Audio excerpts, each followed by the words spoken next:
Hello, everyone. Hi, my Accounting 219 students, Managerial Accounting at Alabama A&M. I just wanted to touch base with you about Chapter 2 again. I posted a video on the quiz that I assigned on Blackboard, but I've seen that in addition to the quiz, I've also assigned a concept overviews, questions, and problems homework.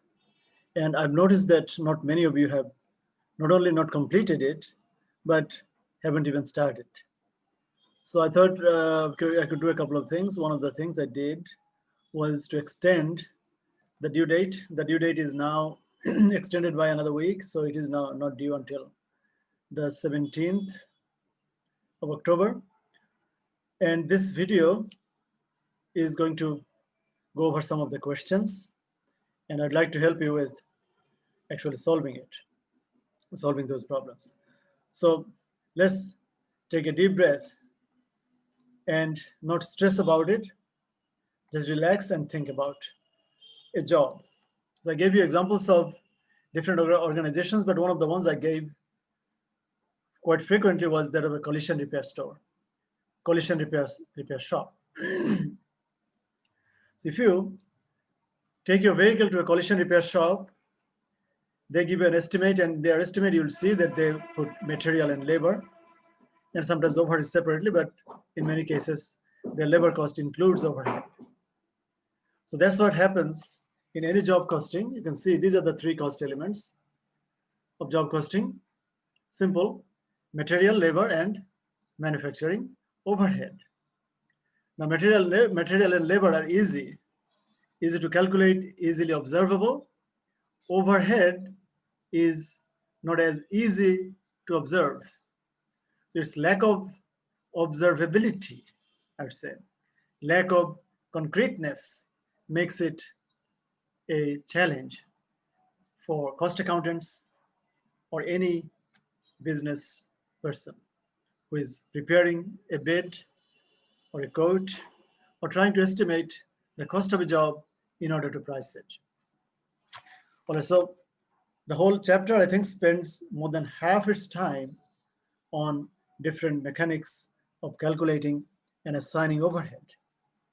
So you got to look at it from a practical point of view, is that in the collision repair store, one guy works on a vehicle. If your bumper is gone, says we replace the bumper. If the windshield or windscreen is gone, then we replace it. So materials can be easily priced and costed. In other words, I can easily see how much it costs to replace those materials. Then I can estimate as to how many hours the job could take to complete the job. We ultimately going to bill you based on actual labor hours, but overhead is hard to not only estimate, but also to apportion and channel to a particular job. Because there are so many jobs that we do in a given month or a year. But overhead elements or the sources of overhead, they don't come on a job by job basis. They come on a period to period basis, like salaries, like rent, like insurance, like equipment depreciation, all the heavy and light equipment that they use, or like the paint spray or polishing and all those indirect support services, even billing, even providing you post-sales feedback. All these elements are very, very, very non-job specific. So they come as a bulk for the whole period. And we know that, okay, during the period we do, say, dozens of cars or dozens of vehicles, and total number of hours or total number of either machine hours or labor hours is at least easier to estimate. So based on that, we think that if my total overhead cost for a month is, say, $50,000. I'm sorry about the noise. Shall we continue?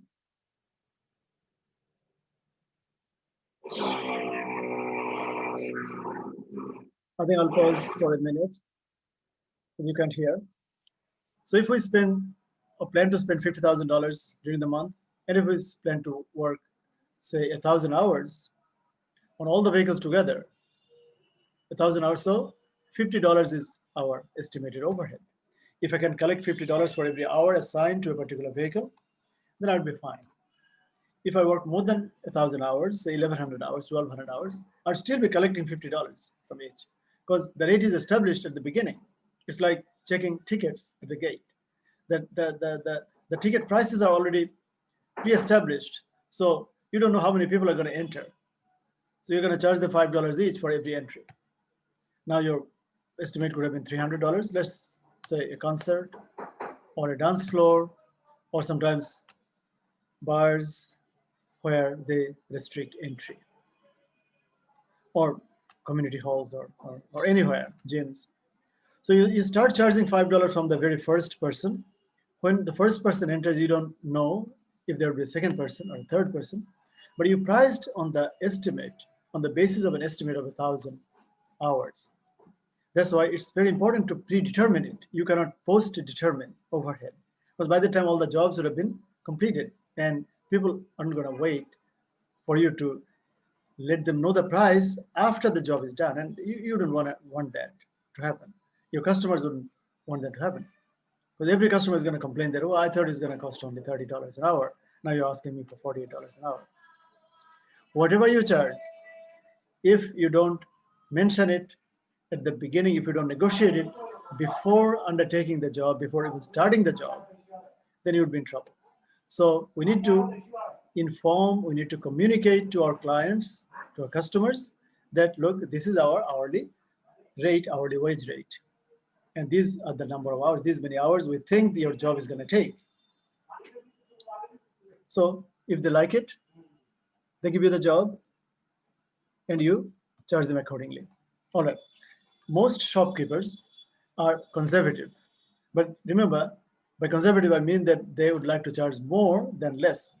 But then again, you can't just charge more because you like to charge more. Why? Because of competition. You're not the only collision repair store in town. There are many others, at least several others, who can do the same job and who can do it. Many of whom would actually do a better job. Anyway, so predetermination of overhead is one of the tasks we do in this chapter. How do you do it? There are two ways of doing it. One is you estimate the whole overhead cost, variable overhead and fixed overhead, variable as well as fixed. So estimated or budgeted total overhead as the numerator, say 50,000, divided by a denominator, which would be machine hours or labor hours. It could also be labor dollar. In some problems I've seen that they use labor dollar, especially in service organizations. So $50,000 divided by 1,000 hours of estimated work, so $50 an hour. Now, some jobs would be too small, a couple of hours. Some jobs would take 20 hours. Some jobs would take 50 hours. So I will have my material and labor, and then on top of it, the sugar coating would be overhead. So you apply. That's why the application comes in, because the actual is not even known. Like, say this is the month of October. Today is only the 8th of October.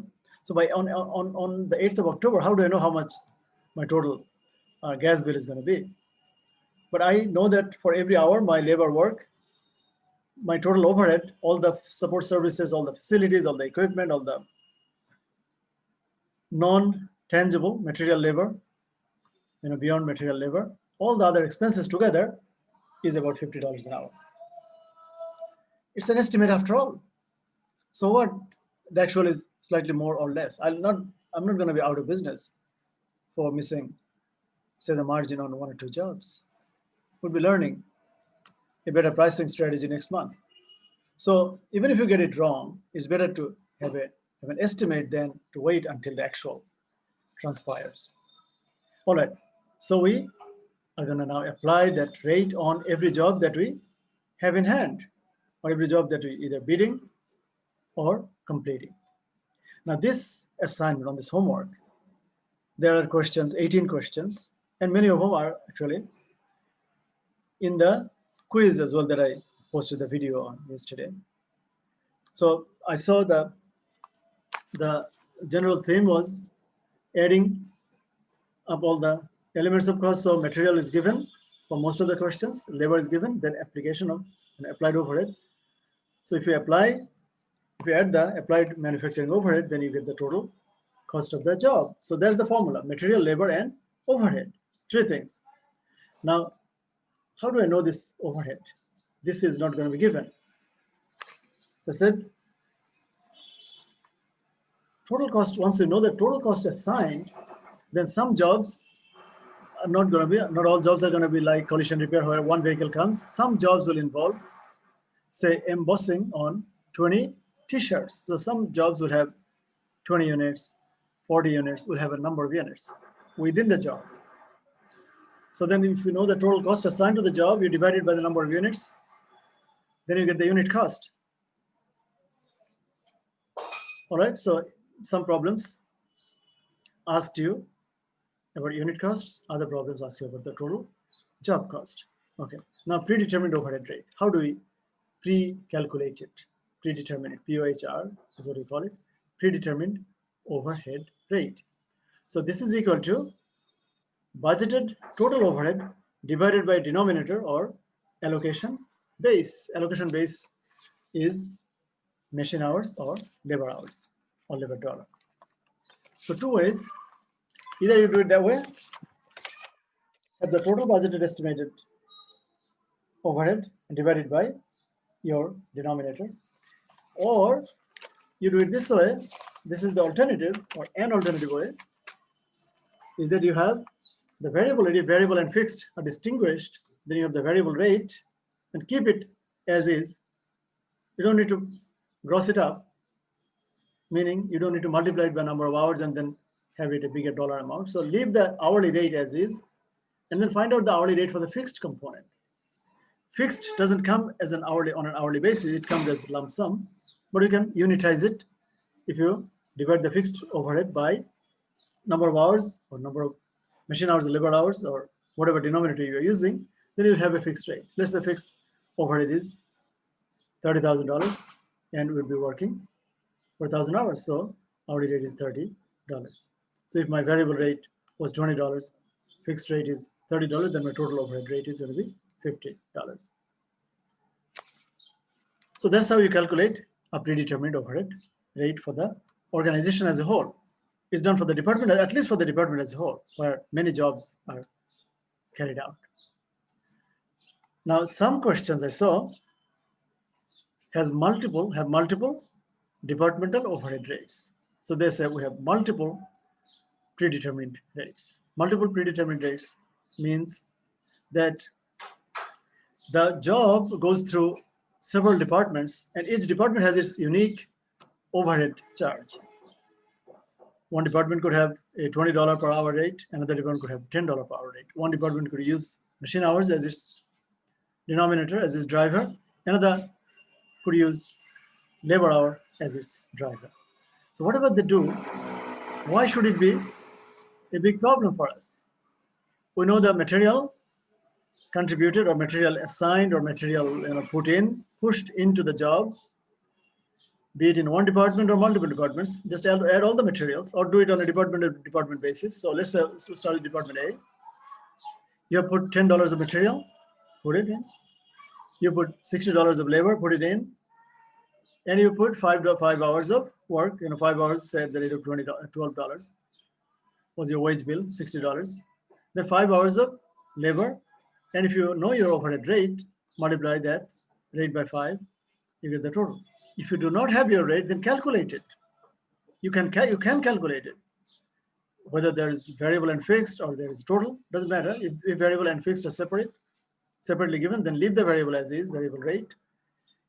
Find out the hourly rate for the fixed component, fixed part. Add the two and you get your hourly overhead rate. Once you have the hourly rate, then multiply it by 5 hours in this job, then that's your applied overhead. See, for now, we'd have to rely on applied overhead, not actual. Actual is going to be known after the period is over. So that's your total job cost and divided by number of units in that job. They're your unit cost. So I am still, I'd say to an extent, I'm still at a loss. I don't say I'm puzzled. I understand that things don't always make sense the first time you approach it. But if you at least care to listen to my videos or go to your ebook, read a couple of pages, see a couple of the review problem, you should be able to do it. All right, so now let's go over some of the questions. I'm going to discuss one or two of them. So I'll do, let's say problem number. Let's do problem number 3. Let's start with 3. What you see here is that, number 3 is computing a predetermined overhead rate. Computation. All right. The question says the management of Blue Ocean Company estimates that 50,000 machine hours will be required to support production of the production plan for the year. It also estimates $300,000 of total fixed overhead for the coming year and $4 variable overhead rate. So I'll not even touch the $4. So leave the $4 there. Add with 4, add the fixed rate. Fixed rate is $300,000 divided by 50,000 hours that they wanted to work. So 300,000 divided by 50,000 is $6. $6 plus $4 is your $10 rate. The question was, what is the predetermined overhead rate? And one of the alternatives is $10. So you just check that alternative. That's number 3. Then let's try another one or a couple more. I'll try number 6. For number 6, we have computation of total job cost and unit product cost. Good question. Question is, it reads as follows. Wilson Products uses a plant-wide, company-wide, predetermined overhead rate of $10 per DLH, per direct labor hour. Direct material and labor associated with the job number is X23, or $4,000 and $1,200 respectively. So put them in, add the two first, $4,000 of material, $1,200 of labor. If job X23 used 100 direct labor hours, what is the total cost assigned to the job? How is it a big problem? So 100 direct labor hours times the $10 hourly rate. What was the hourly rate given? In the beginning, in the first sentence, it already gave us the $10 hourly rate. It says, Wilson Products uses a plant-wide predetermined overhead rate of $10 per direct labor hour. So $10 per hour, 100 direct labor hours, 100 times 10 is 1,000, plus 4,000 plus 1,200, so 4 and 1, 5, 6, 6,200 is the answer. If there are units, then it would be dividing that by number of units. And then the next question says Wilson Products uses blah, blah, blah, the same things. And it says, if job X23 used 100 direct labor hours to produce 50 audio controllers, so 50 units are in there, so divide the $6,200 by 50, you'd get unit cost. So unit cost is going to be 124, 6,200 divided by 50 units. I'll try a couple more. So let's try number 10. 10 is about computation of a predetermined overhead rate again. It says Harris Fabrics computes a plant-wide predetermined overhead rate annually on the basis of direct labor hours. And at the beginning of the year, they estimate. What did they estimate? They estimated that 20,000 direct labor hours would be required, fine. The company also estimated $94,000 of fixed manufacturing overhead. So divide 94,000 by 20,000, you'd get your rate. 4.7, I think, $94,000 divided by 20,000 is $4.7, plus the variable rate is $2, so 4.7 plus 2 is 6.7. Harris's actual manufacturing overhead, these are red herring, unimportant, and actual overhead, direct labor hours was 21,000. Yeah, actual was more, so there would be an over-applied overhead, unless the real actual cost is much higher than the estimated cost. Anyway, yeah, looks like it is higher. It is the fixed part. All right. Well, if we add the fixed with the variable, then it is not high. It's not high. Anyway, so I think it will be a question of over application, but the exercise doesn't ask for any of those. So the last sentence I would say is irrelevant even. You don't need to use it. So the predetermined overhead rate, as I said, is already 6.7. Yeah, it is given. It is not hard for you, I tell you. Not hard at all. Let's try number 14. Here you have Braveman Company, like yesterday's question. Braveman Company has 2 manufacturing departments, so it's having multiple predetermined overhead rates. One is finishing, and the other is fabrication. We have done a similar one yesterday. I think the numbers have changed. The predetermined overhead rates for the finishing is 18, fabrication is 110% of direct materials cost. Wage rate is $16. Yeah, the only thing that changed is that hourly wage rate. So if the wage rate is known and the labor cost is known, we're going to find out the number of hours. And once you know the hours, you're going to be able to assign overhead. So immediately divide the labor cost by that hourly rate. So in the finishing department, the labor cost was 128. If we divide 128 by 16, we're going to get 8 hours. So 8 hours of work in the finishing department, and then $48 is the fabrication's labor cost. We divide it by 16, we get 3, so 3 hours. So remember, 8 hours and 3 hours. So for 8 hours, your finishing hourly overhead rate is 18, so multiply 18 by 8, and your fabrication's overhead rate is 110% of materials. So 110%, so we don't need the hourly, we don't need the hours here. So 110% of materials, material cost was $60, 110% of it would be $66. So you have the 2 materials costs $410 and $60, 2 labor costs $128 and $48, and 2 overhead costs. Overhead cost is going to be 8 times 18 plus $66. And the 3 together, you get total manufacturing cost of $856. If you divide it by how many units they produced, they produced 15 units, so divided by 15, you'd get unit product cost, unit cost of the product.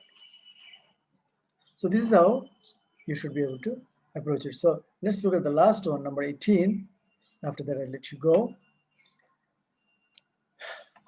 This one is about Speedy Auto Repairs, uses a job costing system. Fine. Company's materials consist of blah, blah, blah. Labor consists of something we don't need. The company applies all of its overhead costs to jobs based on DLH, direct labor hours. And at the beginning of the period, they estimated something. They estimated that direct labor hours required would be 20,000 and fixed factory overhead cost. Fixed overhead cost is going to be 350,000. So immediately divide 350,000 by 20, and you'd get your hourly variable rate, fixed rate. Then the variable rate is also given, $1. So add it to that, you'd get your total rate, and then compute the predetermined overhead rate. So predetermined overhead rate is going to be $350,000 divided by 20 plus 1. So 350 by 20 is 17.5 plus 1 makes it 18.5. So 18.5 is the answer of your predetermined overhead rate. And then it also says that during the year, Miss Wilkes brought in his vehicle to replace his brakes, spark plugs, and tires. Following information was available, so that's the job. Materials of 590, labor is 109, and labor hours used is 6. So multiply 6 by 18.5 was the hourly rate. And you get your overhead. So now add the 3, you get the total cost of the job. Then says it says number 3, requirement number 3 says if Speedy establishes a selling price using a 40% markup, then simply add 40% of the cost to the cost, and you get the estimated selling price. So there you go. I do not think that you should not approach these assignment questions. They are comprehensive. I've extended the dates. Please approach it, attempt it, and it would build your confidence. It would boost your confidence. Yeah, I was late in submitting and assigning some of these, but this one, the chapters 2 and 3 were assigned like at least 3 weeks ago now. So if you need time, I'll give time, but we should be able to solve this. All right. So I'll let you go now. Have fun working on these quizzes and concept problems and exercises. Use this weekend, make it a productive weekend. I know you have many other things lined up. A lot of things demand your time, but management accounting is fun. You should not do it just to have a good grade or to complete your degree requirements. You should do it because you want to understand how businesses work, how they use accounting information. Accounting is not just debit and credit. Accounting is arithmetic sometimes. Sometimes accounting is marketing. Sometimes accounting is negotiation. Sometimes accounting is stockbroking, stock brokerage. You know, so it is useful. You know, if you want to do whatever you're doing, masters, MBA, CPA, CMA, you would need overheads. And wherever you work or you set up your own business, you're going to be hard pressed by overhead. So understanding overhead and understanding how it is spread, that overhead cost is spread across all the jobs, is helpful. All right. Enjoy your day. Thank you for listening.